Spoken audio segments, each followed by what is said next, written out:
오늘 우리에게 주신 하나님 말씀은 마태복음 27장 57절에서 61절 말씀입니다. 마태복음 27장 57절에서 61절 말씀입니다. 제가 봉독해 드리도록 하겠습니다. 저물었을 때 아리마대의 부자 요셉이라 하는 사람이 왔으니 그도 예수의 제자라. 빌라도에게 가서 예수의 시체를 달라 하니 이에 빌라도가 내주라 명령하거늘 요셉이 시체를 가져다가 깨끗한 세마포로 싸서 바위 속에 판 자기 새 무덤에 넣어두고 큰 돌을 굴려 무덤 문에 놓고 가니 거기 막달라 마리아와 다른 마리아가 무덤을 향하여 앉았더라. 아멘. 그렇게 담대하게 하나님 나라의 복음을 외치시던 성전과 랍비들 앞에서까지도 당당하시던 예수님께서 결국 모진 고문과 수치를 겪으시며 십자가의 처형을 당하셨습니다. 예수님을 왕으로 그리고 메시아로 믿었던 수많은 무리들과 그리고 심지어 제자들까지도 십자가에 달리신 예수님은 그저 나약한 인간의 모습으로 비춰져 보였을 것입니다. 베드로의 호언 장담을 기억하십니까? 모두 주를 버릴지라도 나는 결코 버리지 않겠나이다. 다른 제자들도 내가 주와 함께 죽을지언정 주를 부인하지 않겠나이다라고 함께 다짐을 했었더랬죠. 아이러니하게도 예수님을 처음 만나서 배와 금을 그리고 심지어 부모까지도 한치의 미련 없이 버리고 예수님의 나를 따르라는 그 명령에 정말 전적으로 순종하며 따랐던 쫓았던 제자들은 오늘 본문에는 나오지 않습니다. 어떤 사람들은 이렇게 말합니다. 내가 주님께서 기적을 베푸시는 현장에 있었더라면 나도 예수님의 진정한 제자가 되었을 거라고. 내 눈으로 예수님께서 이적을 행하시고 죽은 자를 살리시는 것을 봤더라면 내 삶은 바뀌었을 것이라고. 물론 그럴 수도 있을지 모릅니다. 그렇지만 예수님께서는 분명 말씀하셨지요. 나를 본고로 믿느냐 보지 않고 믿는 자가 복되도다라고 하신 말씀을 기억하셔야 됩니다. 그런데 오늘 본문에는 아주 생소한 이름의 제자가 등장을 합니다. 아리마대의 부자 요셉. 이 갑작스런 요셉의 등장에 조금 어리둥절합니다. 아리마대라는 지역도 사실 성서학자들의 추측만 있을 뿐 정확하게 어디인지는 지금까지도 알려져 있지 않고, 더군다나 부자이면서 동시에 예수님의 제자라는 말이 어딘가 모르게 서로 어울리지 않는 듯한 의구심을 품게 합니다. 우리가 잘 알다시피 성경은 부자에 대해서 대부분은 부정적인 이미지를 서술하고 있기 때문입니다.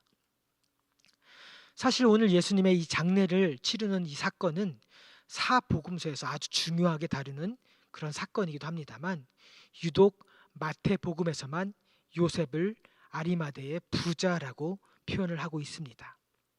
부자였기 때문에 예수님의 시신을 장사 지낼 만한 새로운 무덤을 갖고 있었던 것인지, 아니면 아무도 장사를 지낸 적이 없는 새 무덤을 소유했기 때문에 부자라고 표현한 건지 모르겠지만 마태복음은 그가 죽은 후에 부자와 함께 있었도다라고 하는 이사야 선지자의 글을 떠오르게 합니다. 요셉에 대해서 좀 더 알아볼까요? 마가복음 15장에서는 요셉을 존경받는 공회원, 하나님 나라를 기다리는 자라고 표현합니다. 누가복음 23장에선 공회의원으로 선하고 의로운 요셉, 그리고 더 나아가 예수님을 죽이려 했던 유대인들의 음모를 반대했다고 기술합니다. 요한복음 19장에선 예수의 제자였으나 유대인들이 두려워서 제자인 것을 숨겼다고도 말을 하고 있습니다. 아리마대의 부자라고 하면 바로 떠오르는 그 정도로 대표적인 부자, 또한 사내들인 공회원이면서 유대인의 지도자, 동시에 존경까지 받았던 그런 요셉, 모든 것을 다 갖춘 사람이었을 겁니다. 남부러울 것이 하나도 없었던 완벽하다 싶은 그런 사람이었습니다. 그런 그에게 예수님의 십자가 처형은 믿기 힘든 사실이었습니다. 그가 믿고 의지해왔던 하나님 나라, 그리고 하나님의 아들 예수 그리스도가 그렇게 힘없이 십자가에서 범죄자들이 당하는 그 십자가형을 당해 돌아가셨다는 사실에 어쩜 요셉도 다른 제자들처럼 정말 자기 목숨만이라도 건지고 싶어서 모른 척 아닌 척하며 지내고 싶었을 그런 마음도 있었을 겁니다. 그러나 오늘 본문의 그는 달랐습니다. 달라도 너무나 달랐습니다. 오늘 이 아리마대 요셉의 사건을 통해서 진정한 제자의 모습이 어떠한지를 깨닫게 되는 시간이 되시길 소망합니다. 저물었을 때라고 시작하는 오늘 본문은 어떤 단순히 시간상의 흐름을 표현한다고도 할 수 있지만 어쩌면 날이 저물기까지 요셉이 가진 그 고뇌와 번뇌, 자기 자신과의 싸움에 몰두하고 있었음을 표현하고 있다고도 볼 수 있습니다. 유대인의 덕망맞는 존경받는 지도자였던 요셉, 아무런 죄 없이 빌라도의 처형으로 인해서 십자가에 달리신 예수님, 그리고 자기가 사랑하는 그 예수님의 시신이 그대로 방치되어 있는 십자가. 신명기 21장에 나오는 유대법대로라면 예수님의 시신을 날이 저물기 전에 십자가에 내려서 장례를 치러야 한다는 그 말씀을 지키고자 하는 부담감이 요셉 안에는 있었습니다. 그러나 시체를 만지는 자는 이래 동안 부정해진다는 사실도 요셉은 알고 있었을 것입니다. 그러나 자신이 부정해지는 것보다 예수님의 시신이 저렇게 십자가에 밤새 달려 부정하게 되는 것을 요셉은 참을 수가 없었을 것입니다. 유대인으로서 부정해짐은 수치와 모욕이지만 자신의 부정해짐보다 예수님을 먼저 그리고 더 중요하게 생각하는 진정한 제자가 바로 아리마대 요셉이었습니다. 또한 예수님의 시신을 달라고 하는 요청을 감히 아무나 할 수 있는 그런 요청이 아니었습니다. 보통 시신 이양은 가족 관계에 의하거나 아니면 아주 각별한 관계임을 증명해야 될 텐데 함부로 나섰다가 아직까지 성이 덜 풀린 성난 무리들과 유대인들에게 마치 대제사장의 뜰에서 예수님을 부인하고 저주할 수밖에 없었던 베드로의 신세가 되지 않을까. 차라리 베드로처럼 도망이라도 할 수 있으면 다행인데 혹시 잡히면 죽임을 당하진 않을까.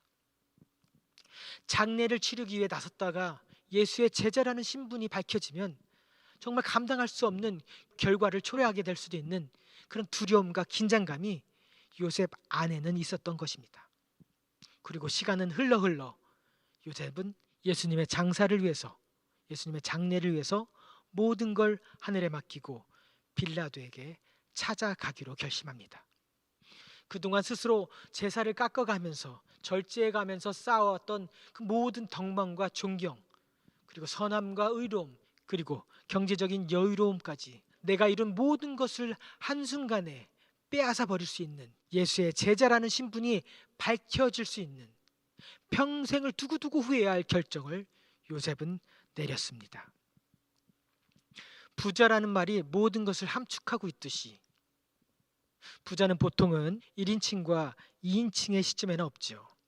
나와 너는 절대 부자가 될 수 없고 부자가 아니고 그와 그들, 그 사람들은 항상 부자로 통칭돼 버리는 이상스러운 단어가 부자가 아니겠습니까? 버릴 것이 너무나 많은, 내려놓을 것이 너무나 많은, 포기해야 될 것이 너무나 많은 그런 위치적 존재가 이 부자라는 한 단어에 함축되어 있다고 해도 과언이 아니겠지요.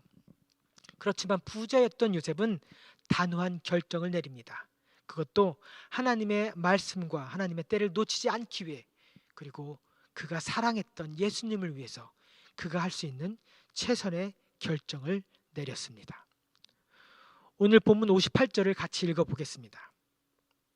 빌라도에 가서 예수의 시체를 달라 하니 이에 빌라도가 내주라 명령하거늘. 이 짧디 짧은 이 한 구절의 말씀 속에는 여러 가지 뉘앙스가 담겨 있습니다. 한 사람은 애간장이 타고 등줄기에 식은땀이 흐르고 있고 한 사람은 신경조차 쓰지 않는 듯한 뉘앙스가 느껴집니다. 자신의 모든 것을 걸고 심지어 생명조차도 빌라도 앞에 내려놓고 요청하는 아리마대의 요셉.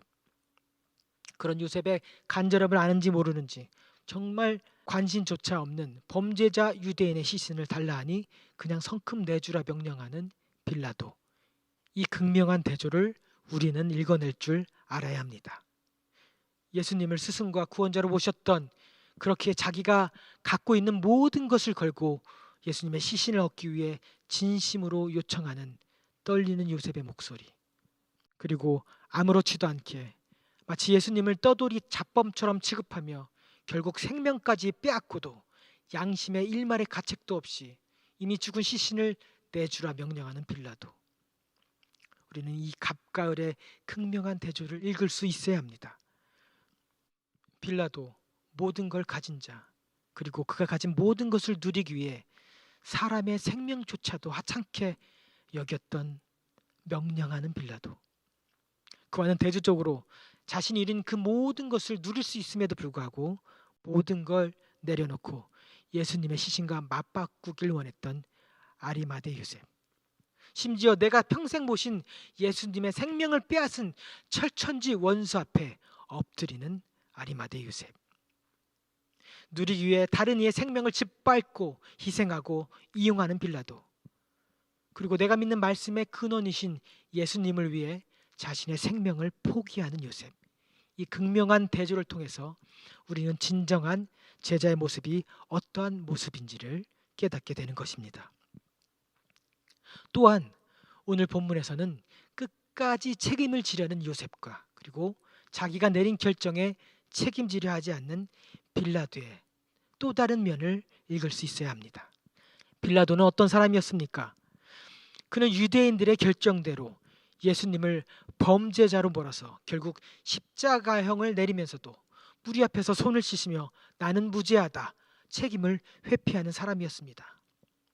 반면에 요셉은 자기의 생명을 걸고 예수님의 시신을 받아다가 깨끗한 세마포로 싸서 자기를 위해 준비했던 아무도 장사한 적이 없는 새 무덤에 넣고 그리고 직접 큰 돌까지 굴려서 무덤까지 봉인했던 사람이었습니다.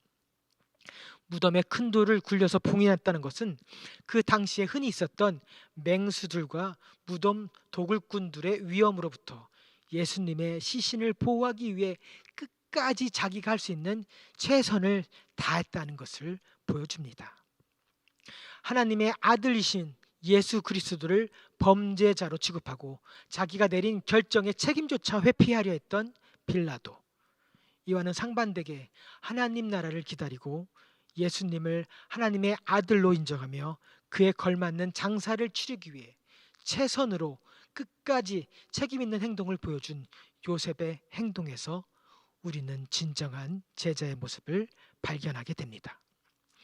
명령하고 죽이고 책임을 회피하는 빌라도, 생명을 귀히 여기고 끝까지 자기가 할 수 있는 최선으로 자기의 책임을 다하고 있는 아리마대 요셉, 말씀을 지키기 위하여, 말씀의 때를 놓치지 않기 위하여, 그리고 사랑하는 예수님을 위하여, 그리고 진정한 제자가 되기 위하여 그는 끝까지 자기가 할 수 있는 최선을 다했습니다. 저는 여기서 우리 모두가 아리마대 요셉처럼 평생 동안 이뤄온 모든 것을 주를 위해서 아낌없이 바쳐야 된다, 심지어 우리의 생명까지도 바쳐야 진정한 제자가 된다라고 말을 하는 것이 아닙니다. 오늘 내가 깨달은 하나님의 그 말씀, 진리의 그 말씀, 생명의 그 말씀을 위해서 한 걸음 한 걸음 내딛는 믿음의 행동이 진정한 제자의 첫 걸음마가 된다는 것입니다. 올해 우리 교회는 40주년이 되었습니다. 40년 동안 교회를 변함없이 섬겨주신 성도님들이 너무나 대단하고 자랑스럽습니다.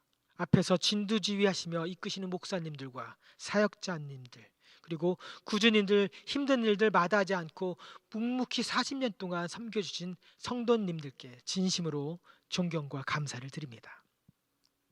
40여 년의 긴 세월 동안에는 분명 보이지 않는 곳에서 아리마대 요셉과 같이 내가 할 수 있는 섬김으로 신실하게 교회를 지켜오신, 섬겨오신, 그리고 지금도 섬기고 계신 성도님들이 계실 겁니다. 아무도 알아주지 않지만 매주마다 시간을 내서 교회를 청소하고 닦고 하시는 성도님, 교회를 위해서 간절히 기도하기 위해서 시간을 정해놓고 작심 기도를 하시는 성도님, 넉넉하진 않지만 모든 것을 허락하신 하나님께 감사하여 물질로, 시간으로, 그리고 몸으로 교회를 위해 봉사하시는 성도님들이 계셨기에 우리 교회는 40여 년의 긴 세월 동안 하나님의 은혜로 말미암아 이렇게 성장할 수 있었을 것입니다. 저같이 환한 조명 아래에서 사역을 하는 사람들은 남들의 눈에 쉽게 노출되기 때문에 하는 일에 비해서 공로와 인정을 받기가 수월합니다. 하지만 저는 확신합니다. 보이지 않는 곳에서, 조명이 꺼진 곳에서 오늘도 하나님 나라를 위해서, 사랑하는 교회를 위해서 말씀의 거룩한 부담감을 가지고 자신이 할 수 있는 최선으로 교회를 섬기시는 숨어있는 아리마대 요셉과 같은 성도님들이 우리 교회에도 수없이 많이 존재한다는 것을 저는 확신합니다. 그런 성도님들께 감히 부탁드립니다. 진정한 제자로서의 삶을 쉬지 말고 계속해서 이어나가십시오. 진정한 제자로서의 여정을 쉬지 말고 이어나가시기를 부탁드립니다. 내일은 부활절입니다. 사망 권세 이기시고 부활하신 우리의 영원한 소망이 되시는 예수님을 기념하는 부활절입니다. 그러나 예수님의 그 부활이 있기 전에 아무도 모르게 하나님 나라를 기다리며 예수님의 장례를 자기가 할 수 있는 최선으로 생명을 버리면서까지 준비했던 아리마대 요셉과 같은 진정한 제자가 있었음을 우리는 기억해야 될 것입니다. 죽은 자를 살리고 무리를 걸으며 5천 명을 먹이시며 폭풍과 바람까지 잠재우셨던 예수님을 따라다녔던 그런 제자들은 모두 도망갔지만 하나님의 뜻 안에서 자신의 뜻을 쳐서 죽기까지 복종하셨던 예수님, 그리고 아버지의 뜻을 다 이루시고 돌아가신 그런 예수님의 장례를 최선으로 준비한 아리마대 요셉과 같은 진정한 제자의 삶을 묵상하며 이번 부활절에는 우리 모두가 아리마대 요셉처럼 정말 하나님께서 원하시는 진정한 제자로 거듭나는 부활절이 되시길 소망합니다.